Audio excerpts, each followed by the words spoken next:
Let's turn it over right now kay Riri Khalid na kasama si Kobe Monje. Anton and Prince, ayun nga, kasama ko rito ngayon si Kobe Monje. Kamusta ka naman after the game? Siyempre, sobrang masaya kasi natapos yung first round namin, panalo kami. Yun. And siyempre, what was your favorite favorite part sa game?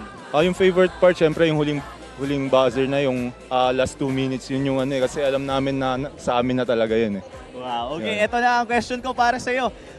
You're facing the #1 scoring team sa department. Ano ang naging game plan ng koponan?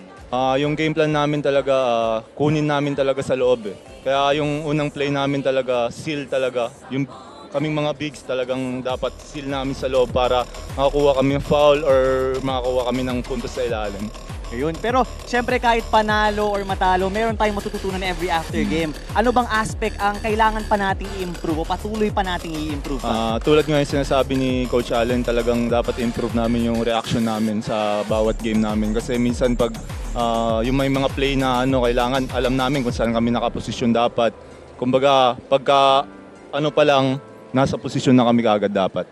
Yan. Now, this is your last match sa first round. Anong feeling at ano din yung mga natutunan nyo all throughout the first round ng eliminations natin?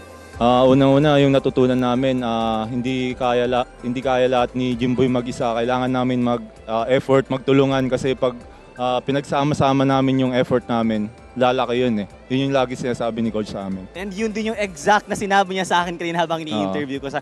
pwede ka nang bumati ngayon. Unang-una, binabati ko yung mga sa Letran community, sa alumni, kay Boss Frank, kay Father Rector, kay Father Vic, kay Boss Jacob. Binabati ko rin yung family ko sa nanonood sa Tarlac at sa Sorsogon din, family din ng girlfriend ko, kay Boss JP din, sa mga teammates ko dyan, tsaka yung kung saan ako nag-gym sa Catalyst, yun lang. Yun lang. Again, Kobe Monje. Wait lang. Meron pa. Kay Boss Alvin pala, yun lang. Ayan, maraming salamat Kobe Monje, Anton and Prince. Balik sa inyo.